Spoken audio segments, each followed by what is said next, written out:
Acclamons le Seigneur, acclamons le Seigneur. Woo! Gloire au Seigneur. Nous allons reprendre nos places. Alléluia. Oh mon Dieu. Alléluia. Alléluia.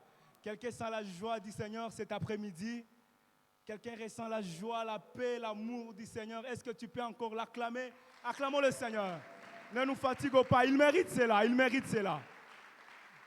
Il mérite nos acclamations. Il est Dieu. Il est Dieu. Et son règne n'a pas de fin. Alléluia. Gloire au Seigneur. Grande ma joie d'être au-devant de vous cet après-midi pour vous partager la parole de Dieu. Pour ceux qui ne me connaissent pas, je réponds au nom d'Israël Kitoumaïni. Je suis un jeune de la maison. Et je bénis Dieu pour cette opportunité qu'il me donne, que je sois l'instrument par lequel il va passer. Et je tiens à dire grand merci à mes responsables, à mon responsable Papa Dona, l'opportunité que je sois les canaux par lesquels Dieu va passer. C'est une grande responsabilité et je dis merci Papa Dona pour cette occasion. Et j'aimerais te dire aussi merci toi qui es venu cet après-midi, que Dieu te bénisse abondamment. Oh mon Dieu, que Dieu te bénisse abondamment. Lorsque Dieu te bénit, il te bénit à la mesure de la taille de sa main. Si moi je te bénis, je vais te bénir à la taille de la mesure de ma poche. Mais Dieu, il te bénit par rapport à ce qu'il tient dans sa main. La Bible dit, il tient le monde entier entre ses mains. S'il te bénit, il te bénit. Alléluia. Je prie encore que Dieu te bénisse. Alors, sans plus tarder, nous allons commencer à partager la parole de Dieu. Notre thème, c'est la consécration à Dieu. La consécration à Dieu. Alors, avant que je n'aille dans le fond de mon message, pendant que je préparais ces moments, il y a le message du réveillon que j'étais en train de donner ici à l'église qui me revenait tellement fort dans mon esprit, où je pouvais déclarer c'est une année de visitation. Alors, je me demandais, Seigneur, est-ce que c'est contradictoire ce que tu as dit? Je ne sais pas vous, mais moi, lorsque cette année commençait, j'étais plein d'espoir. Je disais, cette année, ça sera tellement différente. Je ne sais pas toi, mais moi, j'étais tellement convaincu que, non, cette année, bita quoi bien. Je ne sais pas vous, mais à un certain temps, les choses se sont compliquées comme ça. Alors, j'ai demandé, Seigneur, est-ce que vraiment tu t'es trompé, Seigneur? Qu'est-ce qui est arrivé, Seigneur? Alors, je me suis rappelé d'une histoire dans la Bible. Je ne sais pas, le lecteur de la Bible comme moi, il y a une histoire qui se trouve dans 2 Rois 6. 2 Rois 6 vers la fin et ça continue jusqu'à 2 Rois 7. Ça parle de l'histoire du peuple d'Israël. On dit que pendant ce temps, ils étaient assiégés par les Syriens. Et la Bible est en train de dire pendant ce temps-là, la vie devenait trop difficile. La vie devenait trop difficile. On dit que les Syriens, ils avaient coupé tout. En fait, ils étaient aux alentours de la ville. Et le peuple d'Israël, il n'arrivait pas à se procurer la nourriture. C'était vraiment difficile. Et j'aime la précision que la Bible est en train de donner. On dit que même la tête d'âne, on commençait même à manger la tête d'âne. Et c'était devenu trop cher. Au 7e verset, mais avant qu'on arrive au 7e verset, la Bible est en train de dire dans 2 Rois 6, vous allez lire vers la fin, vous allez comprendre l'histoire.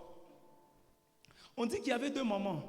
Et elles se sont dit, nous tuons nos enfants, nous allons manger premièrement les tiens, et le deuxième jour, nous mangerons les miens. Les lecteurs de la Bible, vous êtes ensemble avec moi? Et la première, elle a tué son enfant, elles ont mangé.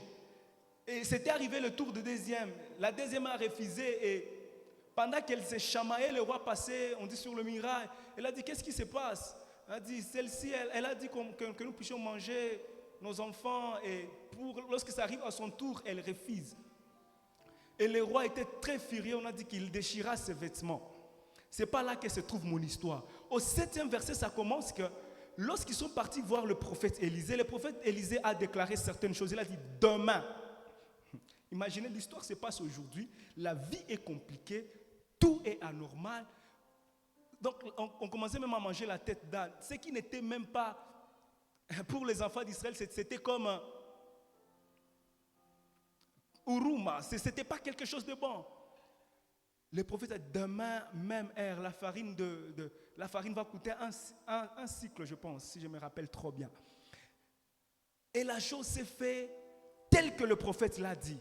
Maintenant, ici, ce qui m'a vraiment beaucoup intéressé, c'est l'officier du roi. Il a dit, des rois 7:2, il a dit, l'officier sur la main duquel s'appuyait le roi répondit à l'homme de Dieu. Quand l'Éternel ferait des fenêtres au ciel, pareille chose arriverait-elle? Et Élisée dit, tu le verras de tes yeux, mais tu n'en mangeras point. Et si le Seigneur était en train de me rappeler par rapport à l'incrédulité, ce qu'il a dit dans ta vie cette année, ça va s'accomplir au nom de Jésus. Oui, ça va s'accomplir certainement. J'aimerais vous dire ceci, notre Dieu, il n'a pas besoin de voir ce qui se passe pour qu'il te bénisse. Oui, la situation était difficile, mais demain, tout a changé. J'aimerais dire à quelqu'un, demain, tout peut changer. Oui, le demain de quelqu'un, c'est un mystère. C'est pour cela qu'on vous dit, ne mettez jamais un point dans la vie de quelqu'un. Mettez seulement virgule. Parce que la personne que vous êtes en train de voir aujourd'hui, telle que vous la voyez, demain, sa vie peut changer. Alléluia. Et c'est ce qui s'est passé. Demain, les choses se sont passées différemment. Et la personne là qu'on avait dit qu'elle va seulement voir et elle ne va pas manger, cette personne est morte. Et le Seigneur m'interpellait beaucoup par rapport à l'incrédulité. Elle me disait, Israël, ce que je vous dis, ça va se réaliser. Si Dieu t'a dit quelque chose durant le début de cette année, crois que cela va arriver au nom de Jésus. Habakkuk 2:3, il est en train de dire ceci. Si une prophétie dont le temps est déjà fixé, elle marche vers son terme, elle ne mentira point. Et si elle tarde, attends-la, car elle s'accomplira certainement. Alléluia. Dieu ne ment pas. Dieu ne ment point. Parmi les qualificatifs de Dieu, Dieu ne ment jamais. Alors s'il a dit quelque chose, j'aimerais que tu t'accroches à cela. Pendant que tu seras en train de prier, pendant que la situation sera difficile, parce que c'était tellement difficile. Imaginez lorsque les femmes arrivent au niveau de manger leurs enfants. Donc c'était très difficile. Qu'est-ce que nous n'entendons pas ces derniers temps? Les choses sont tellement difficiles. Ou même des chrétiens ont changé leur langage. Où les choses se passent comme on ne les voyait pas. Il n'y a pas de banque, il n'y a pas ceci, de travail, c'est fini. Lorsque nous regardons tout cela, ne change pas de langage, garde la foi, proclame la foi. Là où les autres sont en train de dire les choses ne vont pas marcher, toi comme un enfant de Dieu, proclame que les choses vont marcher. Dites Amen. Oh, dites Amen. Proclame les choses positives. Proclame les choses positives. Et Dieu sera en train d'honorer ta foi. Alléluia.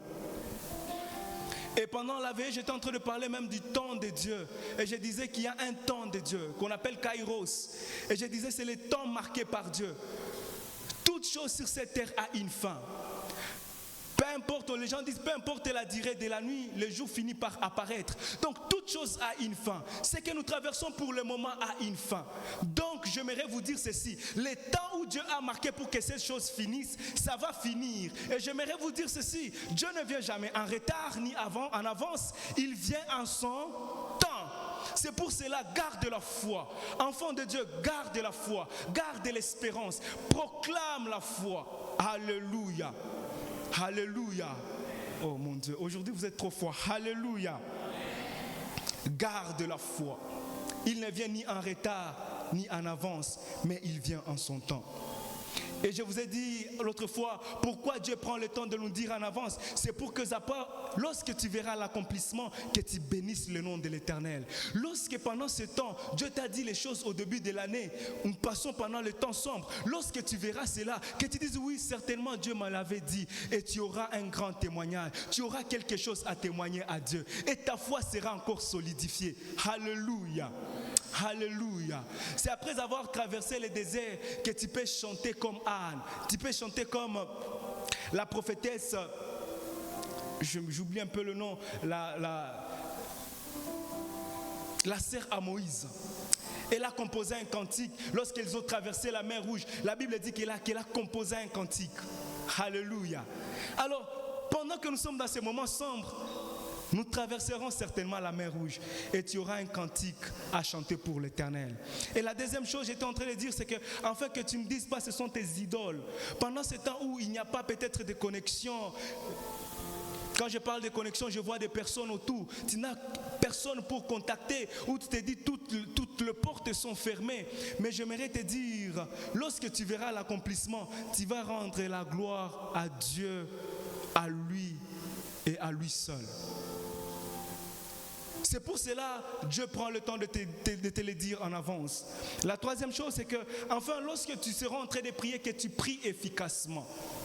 Pendant ce temps, je sais que chacun a quelque chose à prier. Toi qui n'avais pas toujours de sujet à prier, cette fois-ci, tu as un sujet pour lequel tu peux prier. Tu peux faire même une journée de jeûne et de prière pour un sujet. C'est pour que tu pries efficacement. Et j'étais en train de dire la quatrième chose, c'est pour marquer la différence entre ceux qui le servent et ceux qui ne le servent pas. Dieu fera de grandes choses dans ta vie. Dieu va te visiter. Dieu va te faire du bien après ce moment. C'est pour qu'il y ait cette différence entre toi et le païen. Parce que toi, tu es la bien-aimée de Dieu. Tu es le bien-aimé de Dieu. Alléluia. Alléluia. Est-ce que vous êtes ensemble avec moi? Ça passe? Jusqu'à présent, ça passe?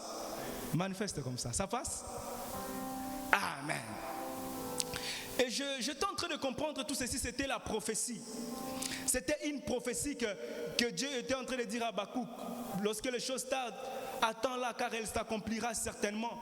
Même avec Élisée, il a dit que demain, à la même heure, les choses vont changer. C'était une prophétie. Et ce que je comprenais, c'est que la Bible, qu'est-ce qu'elle dit sur la prophétie? C'est sûr peut-être qu'il y a des messages qui se passent par-ci, par-là, on dit, il va avoir ceci, il va avoir ceci, Dieu dit ceci. Qu'est-ce que la Bible nous dit par rapport à cela? Il nous dit seulement d'examiner. D'examiner. On ne dit pas de refuser, examine. Lorsque quelqu'un veut te dire quelque chose de la part de Dieu, quelle est ta responsabilité? Examine. Et pour que tu examines cela, il faut que tu aies un esprit de discernement. Et l'esprit de discernement, Dieu l'accorde. Oui, c'est un don du Saint-Esprit. Dieu l'accorde. L'esprit de discernement, c'est ce qui te permet de juger tout ce qui est surnaturel autour de toi. Par tout ce qui est surnaturel, ça peut venir de Dieu ou soit ça peut venir du diable. Et j'aimerais nous donner cette attention. C'est que tout ce qui est surnaturel, tout ce que Dieu m'a dit, parce que ces derniers temps, tout ce que peut-être quelqu'un peut dire, on a tendance à dire que ça vient du diable. Non, il y a de vraies prophéties. C'est pour cela que la Bible te dit, prends le temps d'examiner, de discerner cela, selon la parole de Dieu, dans la prière. Est-ce que réellement ça vient de Dieu? Je prie que Dieu te donne le discernement pendant ce temps. Lorsque tu écouteras quelque chose que tu discernes, est-ce que c'est Dieu réellement? Est-ce que ça vient de Dieu? Comment je dois m'adopter face à l'ainsi dit l'Éternel? La Bible nous dit qu'il ne faut pas mépriser cela. Parce que beaucoup de gens disent que lorsque quelqu'un lui dit quelque chose, la première chose c'est de refouler, de mépriser. Non. Ne méprisez pas les prophéties. La Bible dit qu'il faut les examiner. Et j'aime lorsque quelqu'un a le discernement, c'est qu'il a l'humilité face aux choses de Dieu. Quelqu'un qui a le discernement, il a l'humilité face aux choses de Dieu. Tu sauras savoir que tout ce qui est surnaturel, ça ne vient pas certainement du diable. Ramener ce qui est de Dieu au diable, c'est quelque chose de très mauvais. Je nous parle en étant enfant de Dieu. Lorsque tu vois quelque chose, un miracle, oh c'est un faux, c'est un magicien. Non, tout n'est pas magicien. Tout n'est pas faux. Il y a des choses qui viennent de Dieu. C'est pour cela, avec cette tendance, avec ce cœur, c'est pour cela beaucoup de choses ne se font plus parmi les enfants de Dieu. Parce que on a toujours tendance à dire que ça vient du diable. Que Dieu nous donne un esprit de discernement. Dites Amen. Ça te donnera l'humilité face aux choses de Dieu. De savoir, lui, il est en train de faire les choses, ça vient de Dieu. Toujours, je me suis posé cette question, Papa Donat. Imaginez Jésus-Christ, il a pris la boue, la salive, il a mis sur les yeux d'un aveugle. L'autre fois, pour l'autre, il a guéri en priant seulement comme pour Bartimée. Mais pour l'autre, il a mis la salive, il a mis. Si c'était Jésus-Christ en ce temps, on allait dire que c'est un sorcier. La salive. je vais prier pour toi. Et pour nous tous, nous connaissons la Bible dit, il faut imposer les mains aux malades, ils seront guéris. Mais on prend la salive, la boue, on met sur tes yeux. Mais ça nous demande un esprit de discernement. En ces temps, ma prière pour toi, c'est que Dieu te donne un esprit de discernement. Oh, je pensais que tu vas dire Amen. Que Dieu te donne un esprit de discernement. Pendant qu'il y a cette jeunesse qui est dans la fougue, que toi tu sois un jeune qui sait discerner en disant, oui, lui il a dit ceci, ceci, ceci. Ça ne vient pas de Dieu, ça vient de l'esprit humain. Parce que ça peut venir de lui-même, pas de Dieu ni des diables, mais ça vient de lui-même. Alléluia. Alléluia. Et la dernière chose que le Seigneur m'a dit avant que je n'entre dans mon message, quelle attitude à adopter pendant ce temps où les choses sont difficiles? Le Seigneur m'a donné juste une phrase et je l'ai retrouvée dans 2 Rois 4, 1 à 7. Je vais lire rapidement. Je suis en train d'insister sur ça parce que c'est très important. 2 Rois 4.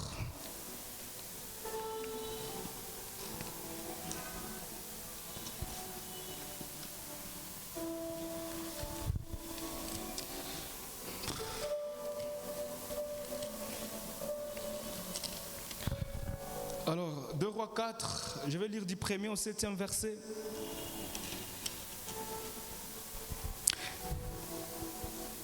Une femme d'entre les femmes des fils des prophètes cria à Élisée en disant, ton serviteur, mon mari est mort. Et tu sais que ton serviteur craignait l'Éternel.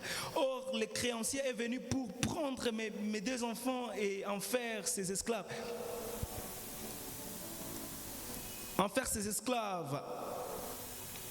Élisée lui dit, que puis-je faire pour toi? Dis-moi, qu'as-tu à la maison? Elle répondit, ta servante n'a rien du tout à la maison qu'un vase d'huile.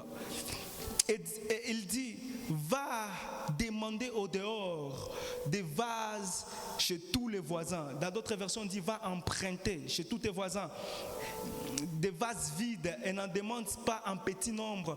Quand tu seras rentré, tu fermeras la porte sur toi et tes enfants et tu verseras dans ces vases et tu mettras de côté ceux qui seront pleins.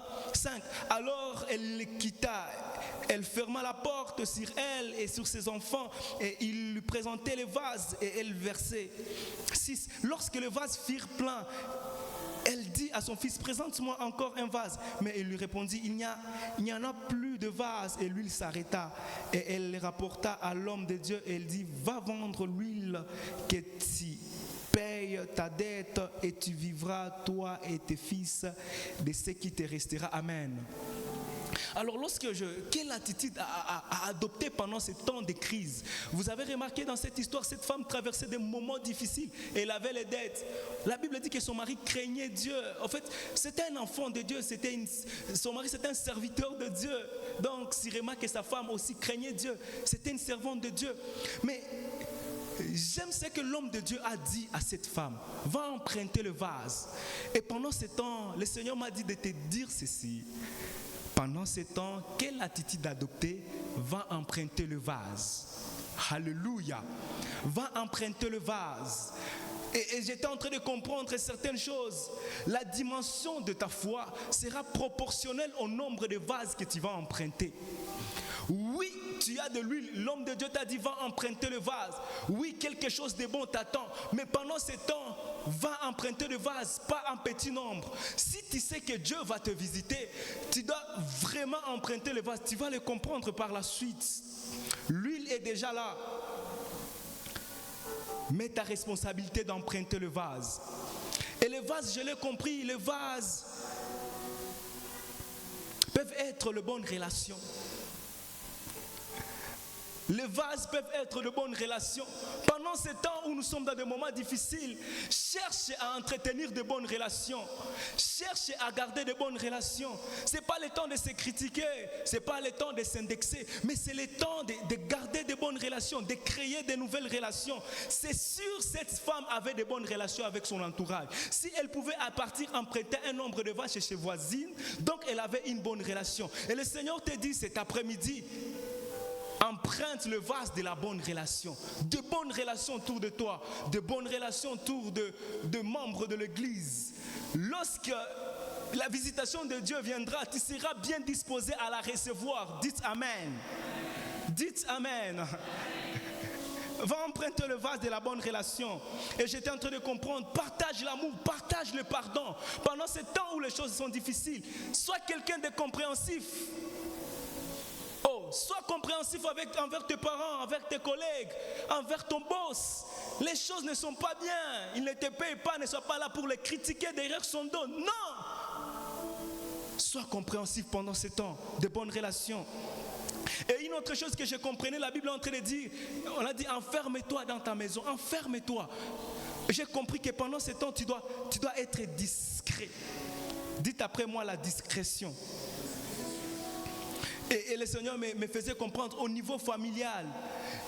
Pendant ce temps, cultive la discrétion. Et le Seigneur insistait beaucoup plus la discrétion dans tes moments de prière. Tu n'es pas obligé d'exposer ce que tu fais dans le lieu secret. Tu n'es pas obligé d'exposer à tout le monde que tu as déposé ton dossier par-ci, par-là. Tu peux l'expliquer à 2 ou à 3 personnes. Garde ça discret. Beaucoup de gens, leur destinée a été tuée parce que ces personnes n'étaient pas discrètes. Toi, tu parlais de toutes choses à tout le monde. Sois discret pendant ce temps. Enferme-toi dans ta maison. Les secrets, c'était familial. Et elle avec ses enfants. Oh, le Seigneur te parle cet après-midi. Sois encore discret. Dans tes moments de prière, tu n'es pas obligé à dire à tout le monde que tu pries 4 heures de temps. Moi, je me rappelle lorsque je suis parti au Burundi, dans l'église dans laquelle je me suis retrouvé.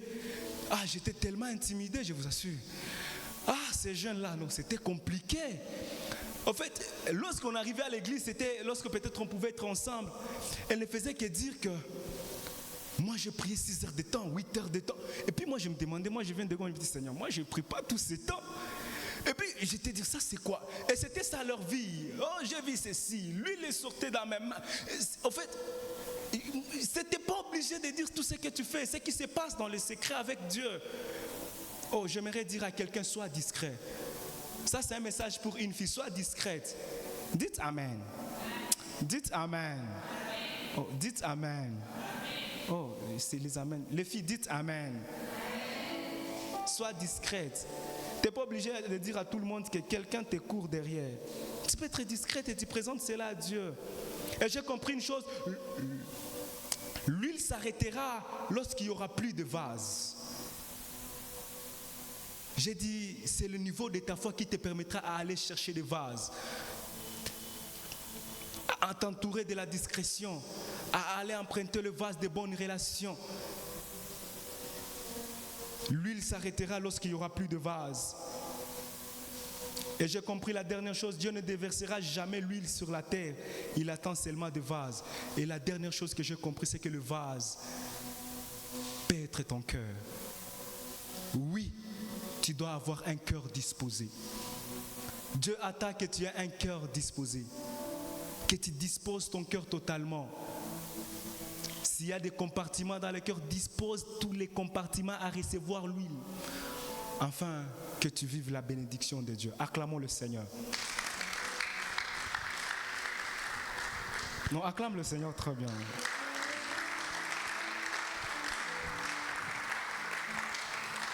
Quelqu'un est béni? Va emprunter des vases. Alors j'aimerais parler du thème qu'on est en train d'exploiter, la consécration à Dieu. J'étais en train de dire ceci, être consacré, c'est être mis à part pour Dieu. C'est donner pour Dieu.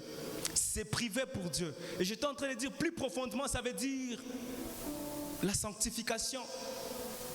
Être consacré, on voit aussi la sanctification. On voit une personne qui s'est mise à part pour une cause. Et j'étais en train de vous parler des Naziréens. Pour ceux qui n'étaient pas là, allez suivre le culte.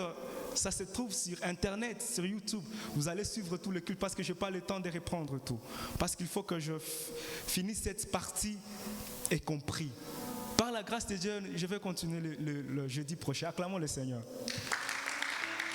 Je pensais que tu es content. Jeudi prochain, invite quelqu'un.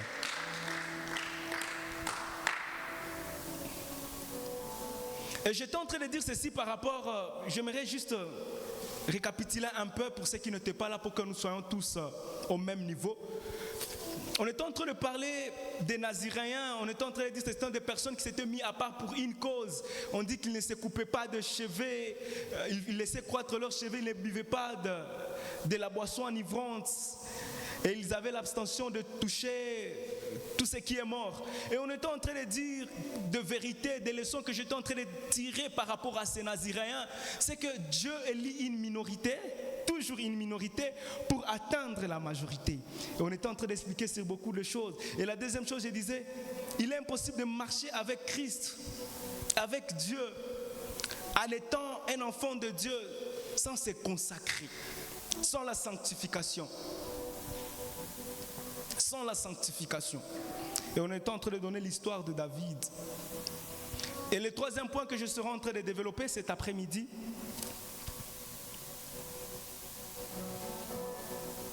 lorsque nous sommes consacrés à Dieu, nous devenons des propriétés privées de Dieu. Dites Amen. Nous devenons des propriétés privées de Dieu. Lorsque tu te consacres à Dieu, lorsque tu te prives de certaines choses pour Dieu, parce que Dieu te l'a dit, Dieu te l'oblige, tu deviens une propriété privée de Dieu. Dieu te dit quelque chose et tu obéis, c'est que tu deviens une propriété privée de Dieu. Tu deviens la privilégiée de Dieu. Qu'est-ce que j'étais en train de comprendre par cela? Toutes ces personnes qui se sont mises à part pour Dieu, pour une cause, Dieu les a protégées. Ces personnes ont la main de Dieu sur elles. Ces personnes, quelque chose de mal ne peut pas arriver comme ça. Peut-être si cette personne a désobéi, mais elles sont privilégiées par Dieu. Et ce que j'étais en train de comprendre par cela, c'est que lorsque tu deviens un privilégié de Dieu, tu commences à vivre, tu dois savoir vivre par rapport à l'utile, mais pas du permis. La Bible est en train de dire ceci, tout m'est permis, mais tout n'est pas utile. Lorsque tu comprends que tu es un consacré de Dieu, tu comprends que tu es privilégié de Dieu, tu comprends que la main de Dieu est sur toi, c'est que tu commences à vivre selon l'utile, mais pas le permis. Enfant de Dieu, oui, tout est permis. Tu peux boire l'alcool comme tout le monde. Oui, tu peux fumer comme tout le monde. Mais est-ce que c'est utile pour toi? Est-ce que vraiment c'est utile pour toi, jeune garçon? Jeune fille? Lorsque tu es consacré, tu le comprends facilement. Tu le comprends. Parce que la consécration vient avec les interdits. Lorsque Dieu te met à part et que toi tu commences à te consacrer, parce que j'étais en train de dire, Dieu nous consacre pour qu'à la suite nous aussi nous puissions nous consacrer, nous puissions nous mettre à part, nous puissions nous sanctifier, nous puissions marcher dans l'obéissance, dans la crainte de Dieu. C'est que tu commences à différencier ces choses. Oui, sortir ce n'est pas mauvais. Mais à ce temps ici, est-ce que Dieu permet que je sorte? Tu peux être dans la maison et tu sors dans ton cœur de ne pas sortir. Et lorsque tu sors, ça devient un péché. Est-ce que sortir, c'est un péché? Non. C'est ça le niveau d'un consacré. Et c'est là même la quatrième chose que j'étais en train de dire, que je vais nous expliquer. Quand nous sommes consacrés à Dieu, Dieu nous donne des interdits. Dites Amen. Tout ça, mais Amina. Non, Amen.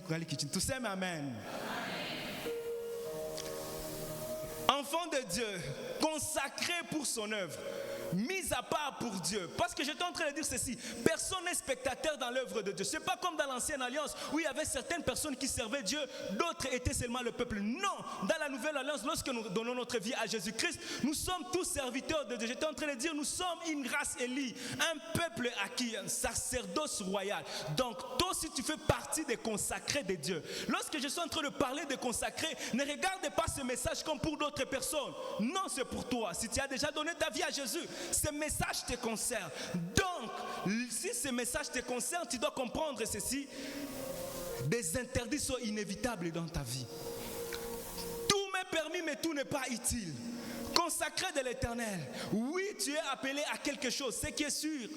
Il y a plusieurs appels dans la vie. D'autres sont appelés à la politique, d'autres au commerce, au business. D'autres sont appelés au sport, à l'économie. D'autres sont appelés à prêcher comme moi.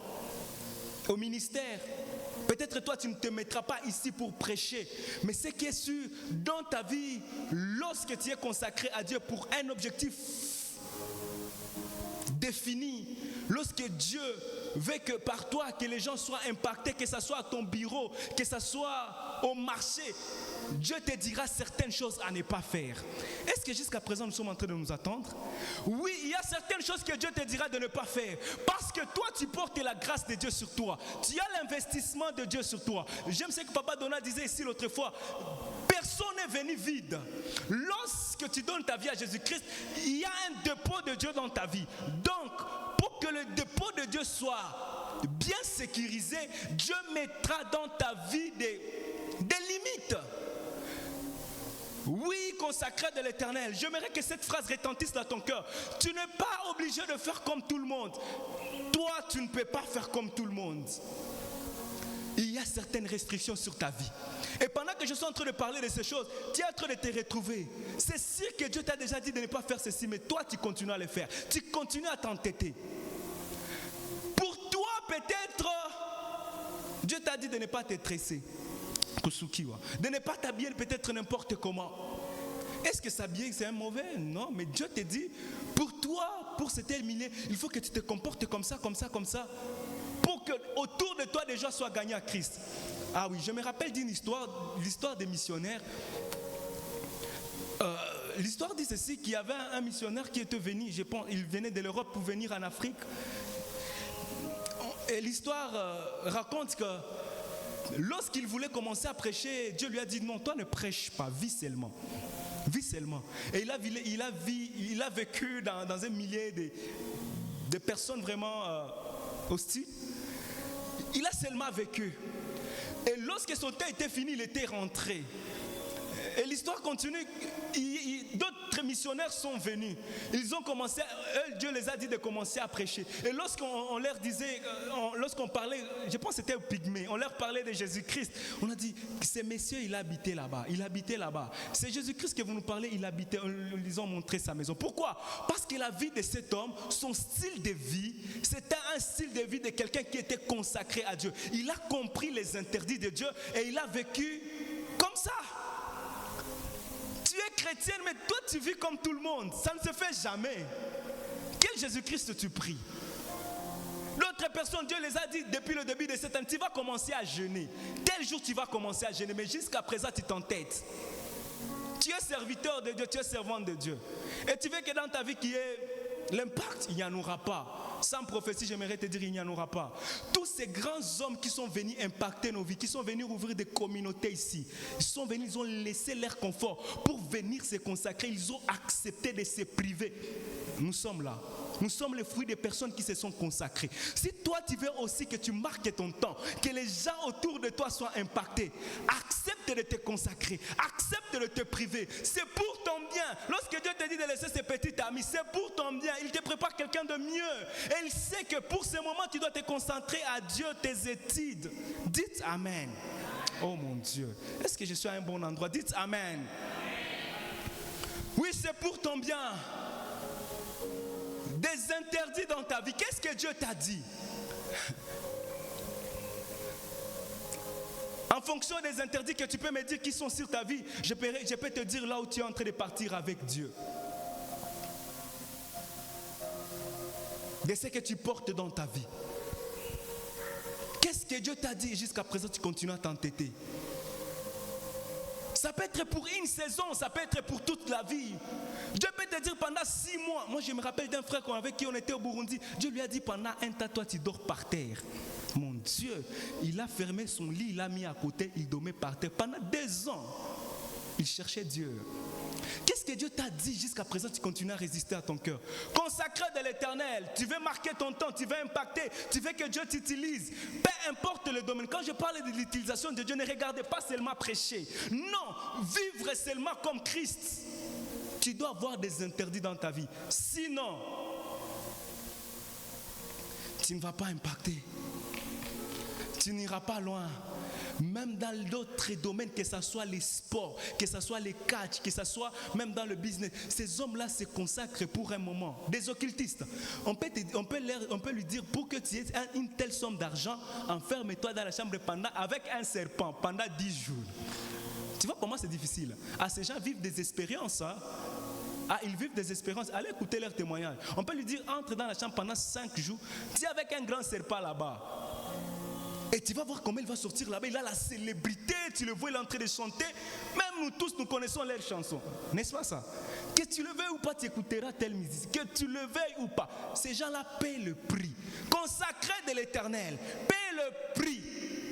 Dites Amen. Oh mon Dieu, mon Dieu. Je me rappelle, le Saint-Esprit me disait ceci. Il y a certaines personnes, ils ont du mal à abandonner le monde. Ils ont du mal à abandonner le monde. Et cette catégorie de personnes est ici. Et avant que je ne finisse mon message, on va prier pour vous. Vous avez du mal à abandonner le monde. Oui, vous avez déjà donné vos vies à Jésus-Christ. Mais il y a des choses qui vous retardent. Il y a des choses, c'est comme si ça vous freine. Vous voulez faire un pas de plus, mais la musique mondaine, mon Dieu, la musique mondaine continue encore à t'attirer. Ça continue, la masturbation, la pornographie, je ne sais pas, toutes ces choses, les vols, le mensonge. Et pourtant, toi, tu es un consacré de Dieu. Et pourtant, toi, tu es une consacrée de l'Éternel. J'aimerais dire, sur ta vie, beaucoup de gens croiront en Christ au travers de toi. Au travers de toi, toute ta famille aura le salut. Tu n'es pas, oh mon malabacha. Tu n'es pas obligé, mon Dieu. Tu n'es pas, mon Dieu. Tu es ici. Tu sais. Tu le sais trop bien, tu as du mal à abandonner certaines choses. Tu te sens attiré vers le monde. Comme Paul pouvait dire, je cherche à faire le bien, mais c'est le mal que je fais. Tu n'as pas de force et tu sais que tu as la chose de Dieu sur ta vie. Peut-être on te l'a dit par prophétie, peut-être tu l'as déjà vu dans un rêve. Je ne sais pas comment. Tu sais que tu as la chose de Dieu. Tu sais que tu es obligé. Oh mon Dieu, tu es appelé à impacter de vie, mais tu as du mal à abandonner. Que ce soit ton âge, je n'ai pas besoin de savoir. Mais si c'est la raison dans ton cœur, ce soir, demande à Dieu pardon. Ce soir, demande à Dieu la force. Et il va te les donner. Et tu quitteras en ces lieux avec la force de surmonter le bien par le mal. Comme la Bible le dit dans Romains 12, 21. Surmonte le bien par le mal. Je prie au nom de Jésus. Je lève ma main. Je prie au nom de Jésus. À partir de maintenant, que Dieu te donne la force de surmonter le mal par le bien. Dites Amen. Dites Amen. Consacré de l'Éternel, que Dieu te donne la force de te priver. Lorsque Dieu te dit de te réveiller à 4 heures pour prier, réveille-toi. Tu vois comment tu as baissé dans ta consécration. Comment tu as baissé. Auparavant, tu pouvais te réveiller et prier. Tu y avais même un jour dans la semaine pour jeûner, mais tu ne jeûnes plus. Et pourtant, tu sais que tu as la chose de Dieu. Tu sais que tu es appelé à impacter. Ce message n'est pas pour tout le monde. Ce message, c'est pour toi. Si tu penses que je m'adresse à certaines personnes, je m'adresse à toi. Je m'adresse à moi.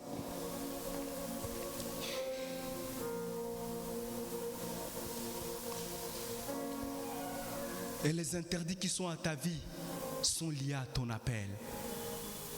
Si Dieu te dit de laisser une chose pour lui, sache que tu as 1000 choses à gagner. Il n'y a que le diable qui te propose. Il y a quelqu'un qui disait que, je pense que c'est papa, si je veux papa, le diable peut se plaire seulement à vivre dans les doigts comme ça. Que tu le laisses seulement comme ça. Mais Dieu, lui, il veut la totalité. Et le diable te proposera les choses moins chères, faibles. Il te dira, c'est pas mauvais, mais ça sera en train de gâcher ta destinée. Tu as déjà donné ta vie à Jésus-Christ, tu es consacré de l'Éternel. Tu ne dois pas marcher comme tout le monde. Que cette phrase résonne dans ton cœur. Alors, j'aimerais que tu rentres à tes privations que tu avais autrefois. Moi, j'en ai. Je vous épargne de vous le dire. Mais il y a certaines choses que je ne peux pas faire. Je ne peux pas. Je ne peux pas. Je ne peux pas. Des fois, je m'entête, je le fais. Mais Dieu me récupère. Ne soyez pas comme des Samson. Je vous ai dit, Samson, c'est un consacré fou. Il a l'appel de Dieu, il a la grâce de Dieu, mais il ne fait que s'amuser avec le péché.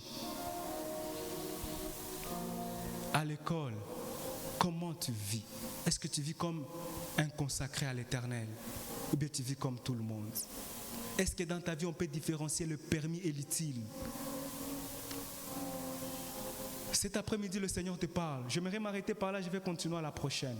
J'ai encore tout mon temps. Nous allons nous mettre debout, nous allons prier. Je sais que le Seigneur t'a parlé.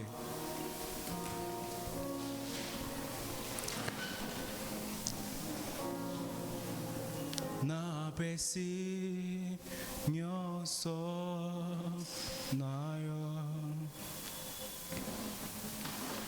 na bonjour. J'aimerais que tu te concentres dans la présence de Dieu pendant 10 minutes, pendant que nous voulons finir ce moment. Dieu t'a dit des choses. Dieu, il t'a dit. C'est sûr, peut-être ce n'est pas cette année, peut-être l'année passée. Mais c'est arrivé que tu as commencé à abandonner cela. Mais avant que nous puissions prier tout le monde, tu es là. Tu sens que tu continues à encore être attiré par le monde. Manifeste, nous allons prier avec toi. Nous avons nos yeux fermés, s'il vous plaît. Tu es là.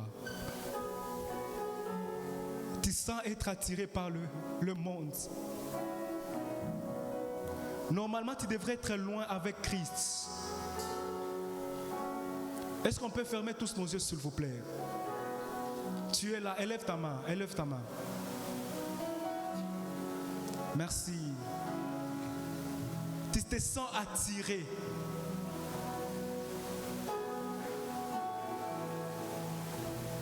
Merci, je suis en train de voir les mecs qui sont en train de se lever. Tu sais que tu es chrétien, tu ne peux pas écouter les musiques mondaines, mais tu continues à les écouter. Tu sais que tu ne dois pas faire ceci, mais tu continues seulement. Tu n'as pas la force, tu veux t'en débarrasser, mais tu n'arrives pas. Que Dieu vous bénisse, vous qui êtes en train de lever la main. Est-ce que vous pouvez vous avancer? Avancez devant, s'il vous plaît. On a nos yeux fermés. Avancez ici devant. Oh, na bonji.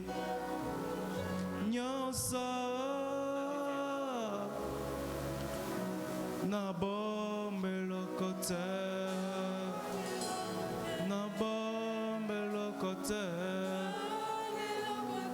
Na pesi. Nyonso. Na yo. Na bonji. Na bonji. Nyonso. Vous qui êtes là-bas, commencez à prier pour ces personnes qui sont ici devant. Commencez à lever vos voix, à prier pour eux. Et moi, je vais prier pour chacun personnellement pendant 2 minutes. Oh, na bombe le côté.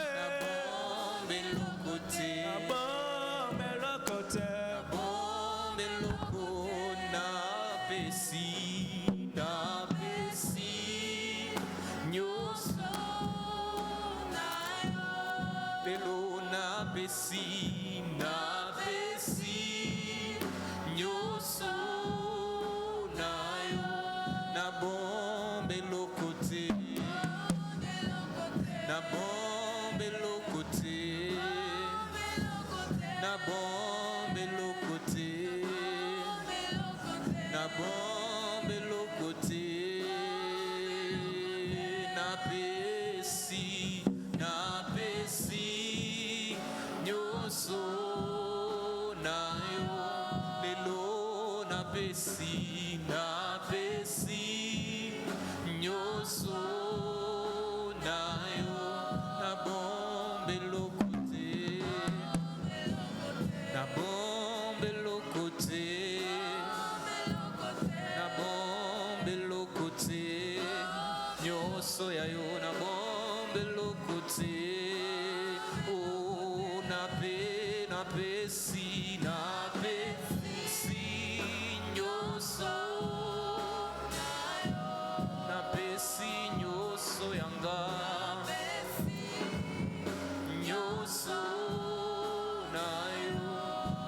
Nous allons faire la dernière prière. Ça, c'est pour tout le monde. Tu vas dire à Dieu, je vais respecter ce que tu me dis. Je vais savoir différencier l'utile et de ce qui est permis. Élève ta voix au nom de Jésus. Prie au nom de Jésus-Christ. Peut-être il est arrivé que tu as abandonné tes interdits.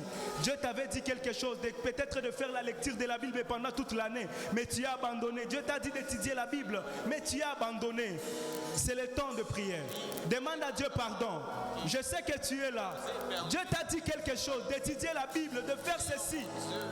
Pendant un bout de temps de te consacrer, mais tu t'entêtes. Oh, totalement, tu peux m'utiliser. Je me livre totalement.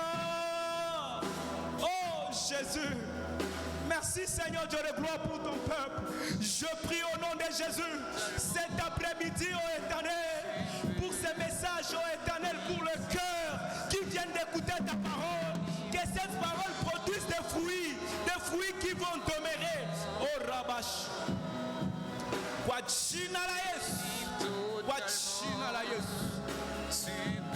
Merci Saint-Esprit. Je vais finir en disant ceci. Pour le jeudi prochain, viens avec une grande soif de chercher Dieu. Le jeudi prochain, on aura vraiment beaucoup de temps de prière. Là, je n'avais pas vraiment de temps. C'est pour cela que je priais un peu. Pour le jeudi prochain, viens en temps, on aura beaucoup de temps dans la prière. Et le Seigneur me disait, si tu te sens menacé par des esprits impurs, parce que les esprits mauvais peuvent faire à ce que tu ne sois pas aussi consacré. On appelle nos djipane quoi, mais tu es retardé, tu es bloqué, il y a des choses qui te réclament, il y a le monde des ténèbres. Si ça te dérange, le jeudi prochain, tout cela va tomber. On aura un temps fort de prière. Et moi, je crois que Dieu va délivrer ceux qui sont captifs. Et si tu es aussi malade, viens. On aura le temps de prier. Et moi, je crois au Dieu qui guérit. Je crois au Dieu qui est capable, au Dieu puissant. Jeudi prochain, tu seras là. Manifeste comme si tu seras là le jeudi prochain. Que Dieu te bénisse. Ne manque pas aussi à inviter quelqu'un. Et Dieu nous fera du bien. Acclamons le Seigneur.